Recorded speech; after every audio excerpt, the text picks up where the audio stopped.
Hello friends, welcome to my channel magical manifest. ನಿಮ್ಮೆಲ್ಲರಿಗೆ ಸ್ವಾಗತ. ಇವತ್ತಿನ ವಿಡಿಯೋ ತುಂಬ ಕುತೂಹಲಕರ ಆಗಿದೆ. ನಮ್ಮ ಶುಭ ಮುಹೂರ್ತ ಮದುವೆಗೆ, ನಮ್ಮ ಶುಭ ಮುಹೂರ್ತ ಜಾಬ್ಗೆ, ನಮ್ಮ ಶುಭ ಮುಹೂರ್ತ ಬಿಸ್ನೆಸ್ಗೆ. ಈ ಶುಭ ಮಿಲನ ಸಮಯ ನಮಗೆ ಸಿಗುವುದು ಯಾವಾಗ ಮತ್ತು ಯಾರು ಇದನ್ನು ಸಿಗುವಂತೆ ಮಾಡ್ತಾರೆ, ಅದು ಯಾರು ಮತ್ತು ಹೇಗೆ ಅನ್ನುವುದೇ ಇವತ್ತಿನ ವಿಡಿಯೋದ ವಿಶೇಷ. ನೀವು ಯಾರೋ ಒಬ್ಬರನ್ನ ಭೇಟಿ ಮಾಡ್ತೀರಿ, ಅಕಸ್ಮಾತಾಗಿ ಸಿಕ್ಕಿದೆವು ಅಂತ ಅಂದ್ಕೋಬೇಡಿ. ಅದರ ಹಿಂದೆ ತುಂಬ ರಹಸ್ಯ ಇದೆ. ನೀವು ಅವರನ್ನು ಭೇಟಿಯಾಗುವ ಅವಕಾಶ ಮಾಡಿಕೊಡಲಾಗಿತ್ತು. ನೀವು ಅವರಿಗೆ ಸಿಕ್ಕಿಲ್ಲ, ಅವರು ನಿಮಗೆ ಸಿಕ್ಕಿಲ್ಲ. ನಿಮ್ಮಿಬ್ಬರ ಭೇಟಿಯಾಗುವಂತೆ ಮಾಡಿದ್ದು ಆ ಬ್ರಹ್ಮಾಂಡ, ಆ ಯೂನಿವರ್ಸ್, ಆ ದೇವರು. ಆ ಶಕ್ತಿಯನ್ನು ನೀವು ಯಾವುದೇ ಹೆಸರಲ್ಲಿ ಕರೆಯಬಹುದು. ಇದನ್ನು ನನ್ನ ಜೀವನದಲ್ಲಿ ಅನುಭವ ಮಾಡಿದ್ದೇನೆ. ನಾನು ಸಾಕಷ್ಟು ಪುಸ್ತಕಗಳನ್ನು ಓದಿದ್ದೇನೆ. ನನಗೆ ಎಲ್ಲೋ ಒಂದು ಕಡೆ ತಿಳಿಯಿತು, ನನ್ನ ಜೀವನದಲ್ಲಿ ಏನೇನೋ ಆಗ್ತಾಯಿದೆ ಎಲ್ಲ ಪ್ಲ್ಯಾನ್ಡ್, ಎಲ್ಲ ಪೂರ್ವ ನಿರ್ಧಾರ ಮಾಡಿದಂತೆ ಆಗ್ತಾಯಿದೆ. ಎಲ್ಲ ಪ್ಲ್ಯಾನ್ಡ್, ಎಲ್ಲ ನಮ್ಮ ಕರ್ಮಗಳ ಅನುಸಾರ. ಇದಕ್ಕೆ ನೀವು ಚಿಂತೆ ಬಿಡಿ, ಆರಾಮಾಗಿ ನಿದ್ದೆ ಮಾಡಿ. ಹಳೆಯ ಕರ್ಮಗಳ ಪ್ರಕಾರ ಎಲ್ಲ ಥರದ ಜನ ನಮಗೆ ಸಿಗ್ತಾರೆ. ಯಾರೋ ಒಬ್ಬ ನಮ್ಮ ಜೀವನದಲ್ಲಿ ಲಾಭ ಕೊಟ್ಟು ಹೋಗ್ತಾನೆ, ಇನ್ನೊಬ್ಬ ಬಂದು ನಷ್ಟ ಮಾಡಿ ಹೋಗ್ತಾನೆ. ಎಷ್ಟೊಂದು ಜನ ನಮ್ಮ ಲೈಫ್ನಲ್ಲಿ ಬಂದು ಹೋಗ್ತಾರೆ. ಅವರೆಲ್ಲ ನಮ್ಮ ಹಿಂದಿನ ಕರ್ಮಗಳ ಅನುಗುಣವಾಗಿಯೇ ಬರ್ತಾರೆ. ಆದರೆ ಕರ್ಮಗಳನ್ನು ನಾವು ಮಾಡ್ತಾನೇ ಇರಬೇಕು. ಅದನ್ನು ನಿಲ್ಲಿಸಲಿಕ್ಕೆ ಆಗಲ್ಲ. ಕೆಲಸ ಮಾಡದೇ ಇರಲು ಸಾಧ್ಯ ಇಲ್ಲ. ಈ ಶರೀರ ಬಟ್ಟೆ ಬದಲಿಸಿದಂತೆ, ಆತ್ಮ ಮಾತ್ರ ನಿರಂತರ. ಈ ನಮ್ಮ ಲೈಫ್ನಲ್ಲಿ ನಮ್ಮ ಗೆಳೆಯ, ಗೆಳತಿ, ತಂದೆ ತಾಯಿ, ಪತಿ ಪತ್ನಿ, ಮಕ್ಕಳು, ಅಣ್ಣ ತಂಗಿ, ಈ ಎಲ್ಲರೂ ನಮ್ಮ ಹಿಂದಿನ ಕರ್ಮಗಳ ಅನುಸಾರ ಆಗೇ ನಮಗೆ ಸಿಗ್ತಾರೆ. ನಾವು ಇದನ್ನು ತಿಳಿದೇ ನಾನು ಮೆಚ್ಚಿಕೊಂಡ ಹುಡುಗ ಯಾ ಹುಡುಗಿಯನ್ನು ಮದುವೆ ಆದೆ, ಲವ್ ಮ್ಯಾರೇಜ್ ಆದೆ ಅಂತ ಅಂದ್ಕೋತೀವಿ. ಅಂಥದ್ದು ಯಾವುದೂ ಇಲ್ಲ. ಆ ವ್ಯಕ್ತಿಯನ್ನು ಯಾವುದೋ ಒಂದು ಸನ್ನಿವೇಶದಲ್ಲಿ ನಿಮಗೆ ಭೇಟಿ ಮಾಡಿಸಲಾಗಿದೆ. ನಾವು 10-15 ಹುಡುಗರನ್ನು ಯಾ ಹುಡುಗಿಯರನ್ನು ನೋಡಿದರೂ ಒಬ್ಬರದು ಮದುವೆಗೆ ಹೊಂದಾಣಿಕೆ ಆಗಲಿಲ್ಲ ಅಂತ ಅನ್ನೋದನ್ನು ನಾನು ಸಾಕಷ್ಟು ನೋಡಿದ್ದೇನೆ. ಎಲ್ಲಿವರೆಗೆ ನಿಮ್ಮ ಯೋಗ ಸಮಯ ಕೂಡಿ ಬರುವುದಿಲ್ಲವೋ, ಹುಡುಗ ಯಾ ಹುಡುಗಿ ನಿಮ್ಮೆದುರಿಗೆ ಬರುವುದೇ ಇಲ್ಲ. ನಾವು ಸುಮಾರು 50 ಮ್ಯಾರೇಜ್ ಪ್ರಪೋಸಲ್ ರಿಜೆಕ್ಟ್ ಮಾಡಿದ್ವಿ ಅಂತೀವಿ. ಹಾಗೇನೂ ಆಗುವುದಿಲ್ಲ.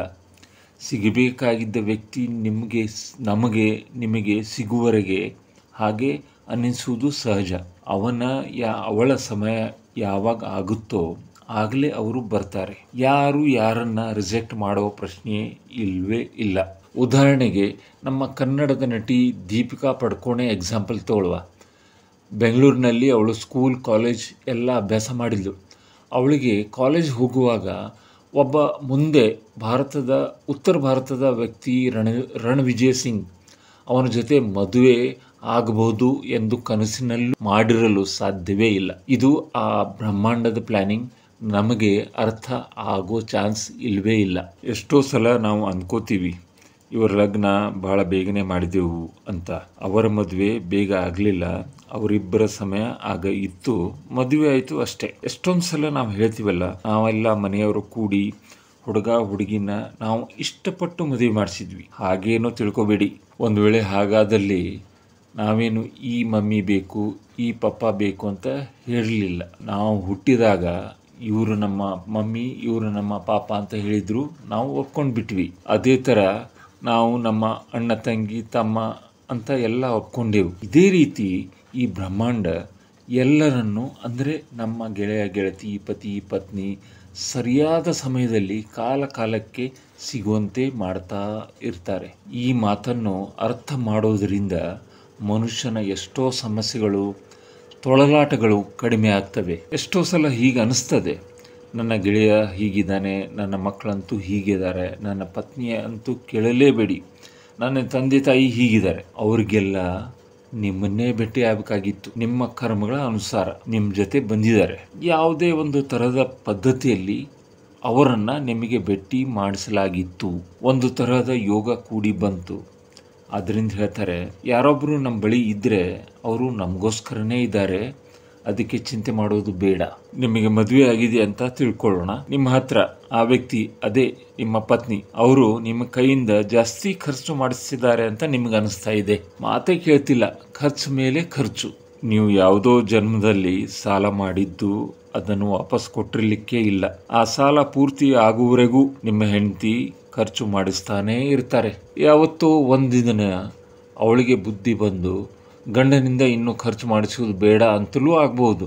ಒಂದು ವೇಳೆ ಜಾಸ್ತಿ ಸಾಲ ಮಾಡಿ ವಾಪಸ್ ಕೊಟ್ಟಿರದಿದ್ದರೆ ಪೂರ್ತಿ ಜೀವನ ಖರ್ಚು ಮಾಡಿಸ್ತಾನೇ ಇರಬಹುದು. ಯಾರ ಹತ್ರ ಸಾಲ ಮಾಡಿದ್ದಿರೋ ವಾಪಸ್ ಕೊಡಿ, ಇಲ್ಲ ಮುಂದೆ ಯಾವುದೇ ತರಹದಲ್ಲಿ ಅದನ್ನು ತೀರಿಸಬೇಕಾಗುತ್ತೆ. ಇದರಿಂದ ತಪ್ಪಿಸಿಕೊಳ್ಳುವುದು ಇಲ್ಲವೇ ಇಲ್ಲ. ನಾನು ಇವನಿಂದ ದುಡ್ಡು ತಗೊಂಡೆ, ಇವನು ವಾಪಸ್ ಕೇಳಲು ಮರೆತ, ಇಲ್ಲ ನಾನೇ ಕೊಡಲಿಲ್ಲ, ಹಣ ಉಳಿತು ಅನ್ಕೋತೀವಿ. ಆದರೆ ಇದನ್ನು ತಪ್ಪಿಸುವುದು ಅಸಾಧ್ಯ. ಈ ಶರೀರ ಈ ರೀತಿ ಬಟ್ಟೆ ಹಾಕೊಂಡಿದ್ದೀವಿ, ಮತ್ತೊಂದು ಶರೀರದಲ್ಲಿ ಇನ್ನೊಂದು ರೀತಿ ಇರ್ತೀವಿ. ಅದೇ ವ್ಯಕ್ತಿ ಮತ್ತೆ ಬಂದು ನಿಮ್ಮನ್ನು ಭೇಟಿ ಆಗ್ತಾನೆ. ಇಲ್ಲಿ ಒಂದು ದೊಡ್ಡ ಆಟ ನಡೀತಾ ಇದೆ ಅಂತ ನಾನು ತಿಳಿತೀನಿ. ಎಷ್ಟೊಂದು ಜನ ನನ್ನ ಭೇಟಿ ಆದರೂ, ಎಷ್ಟೊಂದು ಘಟನೆಗಳೂ ಆದವು. ಅದರಿಂದ ನಾನು ಸಾಕಷ್ಟು ಪಾಠ ಕಲಿತೆ. ಈ ಯೂನಿವರ್ಸ್ ನನ್ನನ್ನು ಈ ಜನರ ಬಳಿ ಕಳಿಸಿತ್ತು. ಎದಕ್ಕೆ ಗೊತ್ತಾ? ಪಾಠ ಕಲಿಸಲು. ನಾನು ಕನ್ಫ್ಯೂಷನ್ನಲ್ಲಿ ಇದ್ದೆ, ಏನು ಮಾಡಬೇಕೆಂದು ತಿಳಿತಾ ಇರಲಿಲ್ಲ. ಇಲ್ಲಿ ಜೀವನದ ಪಾಠ ನಾನು ಎಲ್ಲರಿಂದ ಕಲಿತೆ. ಅದರಿಂದ ನನ್ನ ಜೀವನ ಪೂರ್ತಿ ಬದಲಾಯಿತು. ಯಾವುದೂ ವಿನಾಕಾರಣ ಬ್ರಹ್ಮಾಂಡ ಮಾಡುವುದೇ ಇಲ್ಲ. ಒಂದು ಸರಳ ಉದಾಹರಣೆ ಅಂದರೆ ನಮ್ಮ ಕಣ್ಣಿನ ಮೇಲಿರೋ ಹುಬ್ಬು. ಅದಕ್ಕೂ ಒಂದು ಏನೋ ಕಾರಣ ಇರಬೇಕು. ಹುಬ್ಬು ಚಂದಕ್ಕೆ ಕೊಟ್ಟಿಲ್ಲ. ನಮ್ಮ ಬೆವರ ಹನಿಗಳು ಬಹಳವಾದ ಸೂಕ್ಷ್ಮವಾದ ನಮ್ಮ ದೇಹದ ಅಂಗ ಅಂದರೆ ಕಣ್ಣನ್ನು ಕಾಪಾಡಲು ಈ ಹುಬ್ಬನ್ನು ಕೊಟ್ಟಿದ್ದಾನೆ. ಏಕೆಂದರೆ ಜಾಸ್ತಿ ಬೆವರ ಹನಿಗಳು ಕಾಣುವುದು ಹಣೆಯಲ್ಲಿ. ಆ ಬೆವರು ಹನಿ ನೇರವಾಗಿ ಕಣ್ಣಿಗೆ ಬೀಳದಿರಲಿ ಅಂತ ಹುಬ್ಬು ಇದೆ. ಬೆವರ ಹನಿಗಳು ಹುಬ್ಬಿನ ಗುಂಟ ಸಾಗಿ ಕೆಳಗೆ ಬರುತ್ತೆ. ನೀವು ನೋಡಿರ್ಬೋದು, ನಾವು ಬೆವರನ್ನು ಕೈಯಿಂದ ಹೀಗೆ ಹುಬ್ಬಿನಿಂದ ಕೆಳಗೆ ತೆಗೆದು ಹಾಕ್ತೀವಿ. ಅದು ಒಂದು ಕಾರಣ ಅಲ್ವೇ? ಒಂದು ಕಾರಣ ಇದೆ, ಎಲ್ಲದಕ್ಕೂ ಒಂದು ಕಾರಣ ಇದ್ದೇ ಇದೆ. ಇನ್ನೊಂದು ಸರಳ ಉದಾಹರಣೆ ಹೇಳಬೇಕಂದ್ರೆ ನಮ್ಮ ಕಿವಿ ಹೊರಭಾಗದ ಮಧ್ಯದಲ್ಲಿ ಒಂದು ಬಟನ್ ಥರ ಒಂದು ಚರ್ಮದ ಒಂದು ಗಂಟು ಇದೆ, ನೀವು ನೋಡಿರ್ಬೋದು. ಇದರಿಂದ ನಮಗೆ 3D ಯಾ 4D ಸೌಂಡ್ ಎಲ್ಲ ಕೇಳ್ತೀವಿ. ದೇವರು ಈ ಯಂತ್ರ ನಮ್ಮಲ್ಲಿ ಇಟ್ಟಿದ್ದಾನೆ. ಅದರಿಂದ ಧ್ವನಿ ಮಾತು ನಮ್ಮ ಹಿಂದಿನಿಂದ ಬಂದಿದೆಯೋ ಅಥವಾ ಸೈಡ್ನಿಂದ ಕೇಳ್ತಾ ಇದೆಯೋ ಅಂತ ನಮಗೆ 3D ಎಫೆಕ್ಟ್ನಲ್ಲಿ ಕೇಳಿಸ್ತದೆ. Thank you god. ಕಾರಣವಿಲ್ಲದೆ ಯಾವುದೂ ಇಲ್ಲ. ನಾನು ಮದುವೆ ಆಗುವುದು, ಹುಡುಗಿಯನ್ನು ನೋಡುವುದು ಯಾವುದೂ ಡೈರೆಕ್ಟ್ ಆಗಿ ಇರಲಿಲ್ಲ. ಅಲ್ಲಿಯೂ ಸಹ 2-3 ಜನರ ಪ್ರಮುಖ ಪಾತ್ರ ಇದ್ದವು. ಆ ಜನರು ಆಗ ಅಲ್ಲಿ ಬಂದು ತಮ್ಮ ಪಾತ್ರ ನಿರ್ವಹಿಸಿದರು. ನಂತರ ಅವರು ಸಿಕ್ಕಿದ್ದು ಸುಮಾರು ವರ್ಷಗಳ ನಂತರನೇ. ಯಾವ ವ್ಯಕ್ತಿ ನಮ್ಮ ಲೈಫ್ನಲ್ಲಿ ಸಿಗ್ತಾರೆ, ನಮ್ಮ ಕರ್ಮಫಲದ ಅನುಸಾರ ಆಗಿಯೇ ಸಿಗ್ತಾರೆ. ಅದು ಯಾರೇ ಆಗಿರ್ಬೋದು, ಮಾತಾ ಪಿತಾ ಪತಿ ಪತ್ನಿ ಮಕ್ಕಳು, ಹೀಗೆ. ಇದನ್ನು ನಾನು ಇಷ್ಟಪಟ್ಟು ಇದನ್ನು ತಗೊಂಡಿದ್ದೇನೆ. ಇಂಥದ್ದು ಏನೂ ಇಲ್ಲ, ಇದೆಲ್ಲ ಮಾಯೆ, ಒಂದು ಮಾಯೆ ಆಟ. ಆದರೆ ವಾಸ್ತವಿಕತೆಯಲ್ಲಿ ನೋಡಿದರೆ ನಿಮ್ಮ ಬಳಿ ಏನಿರಬೇಕಾಗಿತ್ತೋ ಅದೆಲ್ಲ ಇದೆ, ಮುಂದೇನೂ ಸಹ ಇರ್ತದೆ. ನಿಮ್ಮ ಬಳಿ ಏನು ಬರಬೇಕಾಗಿದೆಯೋ ಅದೇ ಬರುವುದು, ಅದರ ನಿಶ್ಚಿತ ಸಮಯದಲ್ಲಿ. ಅದಕ್ಕೆ ನಿಶ್ಚಿತ ಅದರದ್ದೇ ಸಮಯ ಇರ್ತದೆ. ಆಟೋಮೆಟಿಕ್ಕಲಿ ಯೋಗ ಆಗುವುದು, ಎಲ್ಲ ಸುಲಭವಾಗಿ ಆಗುವುದು. ಪ್ರತಿ ವ್ಯಕ್ತಿಯ ಜೀವನದಲ್ಲಿ ಬೇರೆ ಬೇರೆ ವಿಷಯ ಇದ್ದೇ ಇರ್ತದೆ. ಯಾರಿಗೂ ಬೇರೆ ಬೇರೆ ಸಮಸ್ಯೆಗಳು ಇರ್ತವೆ. ಈ ಎಲ್ಲ ಸಮಸ್ಯೆಗೆ ಸಮಾಧಾನ ಇದೆ, ಎಲ್ಲದಕ್ಕೂ ಉತ್ತರ ಇದೆ. ನಾನು ಸಹ ನಿಮಗೆ ಭೇಟಿಯಾದೆ, ಹೀಗೆ ಎದುರು ಬದುರು ಅಲ್ಲ. ಹಾಗೆಯೇ ಎಷ್ಟೋ ಜನ ನಿಮ್ಮ ಜೀವನದಲ್ಲಿ ಎಷ್ಟೋ ಥರ ಬರ್ತಾರೆ. ಅದು ಯೂಟ್ಯೂಬ್ ಆಗಿರ್ಬೋದು, ನೀವು ಚಿತ್ರ ನೋಡ್ತೀರಿ, ಧ್ವನಿ ಕೇಳ್ತೀರಿ, ಈ ಥರದಲ್ಲಿ, ಅಥವಾ ಇನ್ನೊಂದು ಯಾವುದೋ ಥರ. ನನ್ನ ಜೀವನದಲ್ಲಿ ಒಂದು ವೇಳೆ 1 ವರ್ಷದ ಮೊದಲೇ ಬಂದಿದ್ದರೆ ನನ್ನ ಜೀವನ ಎಷ್ಟು ಬದಲಾಗ್ತಿತ್ತು ಅಂತ ನಮಗೆಲ್ಲ ಅನಿಸ್ಬಹುದು. ಆದರೆ ಹಾಗೆ ಇರುವುದಿಲ್ಲ. ಯಾವುದೇ ವ್ಯಕ್ತಿಗೆ ಜಾಬ್ ಆಗಿರ್ಬೋದು, ದುಡ್ಡು ಆಗಿರ್ಬೋದು, ಮದುವೆ ಸಹ ಇರ್ಬೋದು, ಇವೆಲ್ಲ ಆಗಬೇಕಾಗಿದ್ದ ವೇಳೆಯಲ್ಲೇ ಆಗ್ತವೆ. ಅದೇಗೆ ಅಂತ ಅನಿಸಿದ್ದು ಇರಬಹುದು. ಒಬ್ಬರು ಇನ್ನೊಬ್ಬರಿಗೆ ಸಿಗುವುದು ಅದೆಲ್ಲ ಆಟೋಮೆಟಿಕ್ ಆಗಿರುವಂತೆ ಇರ್ತದೆ. ಆಗ ನಿಮ್ಮೆದುರಿಗೆ ಇಂಥ ವಿಡಿಯೋ ಬರುವುದು, ಇದು ಸಹ ಒಂದು ಆಟೋಮೆಟಿಕ್ ಘಟನೆ. ಈ ವಿಡಿಯೋ ಓಪನ್ ಮಾಡ್ತೀರಿ, ನೋಡ್ತೀರಿ, ಕೇಳ್ತೀರಿ, ಸರಿಯಾದ ವೇಳೆಯಲ್ಲೇ ಇದೆಲ್ಲ ಆಗ್ತದೆ. ಈಗ ನಮ್ಮ ವಯಸ್ಸು 18 ಇರ್ಬೋದು, ಇಲ್ಲ 81 ಇರ್ಬೋದು. ಮೊದಲೇ ಇದೆಲ್ಲ ಆಗಿದ್ರೆ ಅಂತ ನಾವು ವಿಚಾರ ಮಾಡುವ ಅಗತ್ಯವೇ ಇಲ್ಲ. ಪ್ರತಿ ವ್ಯಕ್ತಿ ನಿಮ್ಮ ಜೀವನದಲ್ಲಿ ಸರಿಯಾದ ಸಮಯದಲ್ಲೇ ಬರ್ತಾನೆ. ಆ ವ್ಯಕ್ತಿಗೆ ಬ್ರಹ್ಮಾಂಡ ಕಳಿಸಿರ್ತಾರೆ, ಹೋಗು ನಿನ್ನ ಸಮಯ ಬಂದಿದೆ ಅಂತ. ಎಷ್ಟೋ ಸಲ ನಾವು ಹೀಗೆ ಹೇಳ್ತೀವಿ, ನಾನು ಈ ಹುಡುಗ ಈ ಹುಡುಗಿಯನ್ನು ರಿಜೆಕ್ಟ್ ಮಾಡಿದೆ. ನಿಮ್ಮ ಆ ಬಯಸಿದ ವ್ಯಕ್ತಿ ನಿಮ್ಮ ಬಳಿ ಬರುವವರೆಗೆ ನಿಮ್ಮಿಂದ ರಿಜೆಕ್ಟ್ ಮಾಡಿಸಲಾಗುತ್ತೆ. ಈ ವಿಡಿಯೋ ನಾನು ಮಾಡ್ತಿಲ್ಲ, ನನ್ನಿಂದ ಮಾಡಿಸಲಾಗ್ತಿದೆ. ಎಷ್ಟೊಂದು ಜನರ ಮನಸ್ಸಿನಲ್ಲಿರುವ ಪ್ರಶ್ನೆಗೆ ಇವತ್ತು ಉತ್ತರ ಸಿಗಬಹುದು. ಇದು ಸಹ ಸರಿಯಾದ ಸಮಯದಲ್ಲೇ ನಿಮಗೆ ಬಂದು ತಲುಪ್ತದೆ. ನಾನು ಒಂದು ವಿಡಿಯೋನ ಯೂಟ್ಯೂಬ್ಗೆ ಇನ್ನೂ 1 ಗಂಟೆ ಒಳಗಡೆ ಅಪ್ಲೋಡ್ ಮಾಡಬೇಕು ಅಂತ ಅಂದ್ಕೊಂಡಿದ್ದೆ. ಆದರೆ ನನ್ನ ಲ್ಯಾಪ್ಟಾಪ್ ಕ್ರ್ಯಾಶ್ ಆಗಿ ಅಪ್ಲೋಡ್ ಮಾಡಲಿಕ್ಕೆ ಆಗಲಿಲ್ಲ. ಅದಕ್ಕೆ ಸರಿಯಾದ ಸಮಯ ಬರಲಿಲ್ಲ ಅಂತ ಅರ್ಥ. ಇದೇ ಥರ ಇನ್ನೆಷ್ಟೋ ಸಂಗತಿಗಳು ನಮ್ಮ ಜೀವನದಲ್ಲಿ ಇವೆ. ಎಲ್ಲ ಸಂಗತಿ ಸರಿಯಾದ ಸಮಯದಲ್ಲೇ ಆಗ್ತಾ ಇವೆ. ಒಬ್ಬ ವ್ಯಕ್ತಿ ನಮಗೆ ಸಿಗ್ತಾರೆ, ನಮಗೆ ಲಾಭ ತರ್ತಾರೆ. ಇನ್ನೊಬ್ಬ ಬರ್ತಾನೆ, ತನ್ನ ಲಾಭ ತೆಗೆದುಕೊಂಡು ಹೋಗ್ತಾನೆ. ಎಲ್ಲ ನಮ್ಮ ಕರ್ಮಗಳ ಅನುಗುಣವಾಗಿ. ಇದೆಲ್ಲ ಆಟ ನಡೀತಾ ಇರುವುದು ಎಲ್ಲ ಕರ್ಮಗಳಿಂದ. ನಾನು ಒಂದು ವ್ಯಕ್ತಿಯ ಜೊತೆ ಕೆಟ್ಟದಾಗಿ ನಡ್ಕೊಳ್ತಾ ಇದ್ದೆ ಅಂದರೆ ಅದೇ ವ್ಯಕ್ತಿ ನನ್ನ ಜೊತೆ ಕೆಟ್ಟದಾಗಿ ವರ್ತಿಸಬೇಕಿಲ್ಲ. ಮುಂದೆ ಬರುವ ಸಮಯದಲ್ಲಿ ಇನ್ನೊಬ್ಬ ವ್ಯಕ್ತಿ ಆ ರೀತಿ ಕೆಟ್ಟದಾಗಿ ವರ್ತಿಸಬಹುದು. ಅದು ನನ್ನ ಜೊತೆ, ಅದು ಯಾರೆಂದು ನಮಗೆ ತಿಳಿಯುವುದಿಲ್ಲ. ಅದೇ ಮ್ಯಾಚಿಂಗ್ ಆಗ್ತಾ ಇದೆ. ಮನೆಯಲ್ಲಿ ಮಮ್ಮಿ ಪಾಪ ಇದ್ದಾರೆ, ಅತ್ತೆ ಮಾವ ಇದ್ದಾರೆ. ನಾವು ಅವ್ರ ಮೇಲೆ ಕೂಗಾಡ್ತೀವಿ, ರೇಗಾಡ್ತೀವಿ. ಇನ್ನೊಂದು ಕಡೆ ನಾವು ಒಬ್ರನ್ನೊಬ್ರನ್ನು ಇನ್ನೊಂದು ವ್ಯಕ್ತಿನ ಪ್ರೀತಿಸ್ತಾ ಇದ್ದೀನಿ. ಅಲ್ಲಿ ಅವರು ಯಾವುದೋ ವಿಷಯಕ್ಕೆ ನನ್ನ ಮೇಲೆ ಕೂಗಾಡ್ತಾ ಇದ್ದಾರೆ. ಇಲ್ಲೂ ಸಹ ಒಂದಕ್ಕೊಂದು ಮ್ಯಾಚಿಂಗ್ ಆಗ್ತದೆ. ವ್ಯಕ್ತಿಗಳು ಬೇರೆ ಬೇರೆ ಇದ್ದರೂ ನಾವು ಏನು ಇನ್ನೊಬ್ಬರಿಗೆ ಕೊಡ್ತೀವೋ ಫಲ ಮಾತ್ರ ಅದೇ ವಾಪಸ್ ಸಿಗ್ತದೆ. ಇವತ್ತಿನಿಂದ ಇದನ್ನು ಲಕ್ಷ್ಯದಲ್ಲಿ ನಾನು ಇಟ್ಕೊಂಡೇ ಇರ್ತೀನಿ. ಪೂರ್ತಿ ಜೀವನ ನಡೆಸಬೇಕಾಗಿದೆ. ಯಾರಿಗೋ ಇಂಥ ಮಾತು ಹೇಳಬೇಕನ್ನಿಸಿದೆ, ಆದರೆ ಅದರಿಂದ ಅವ್ರಿಗೆ ದುಃಖ ಆಗ್ಬೋದು ಅಂತ ಇದ್ದರೆ ಅದನ್ನು ಅಲ್ಲಿಯೇ ತಡೆಯಿರಿ.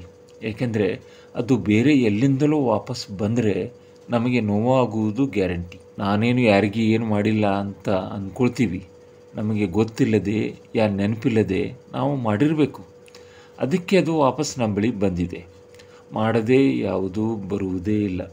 ಇದು ಪ್ರಕೃತಿ, ಬ್ರಹ್ಮಾಂಡ, ಯೂನಿವರ್ಸದ ನಿಯಮ. ಇದು ಸುಳ್ಳಾಗುವುದು ಸಾಧ್ಯವೇ ಇಲ್ಲ. ಒಬ್ಬ ವ್ಯಕ್ತಿ ಕಾರಣವಿಲ್ಲದೆ ಭೇಟಿಯಾಗೋ ಚಾನ್ಸ್ ಇಲ್ಲವೇ ಇಲ್ಲ.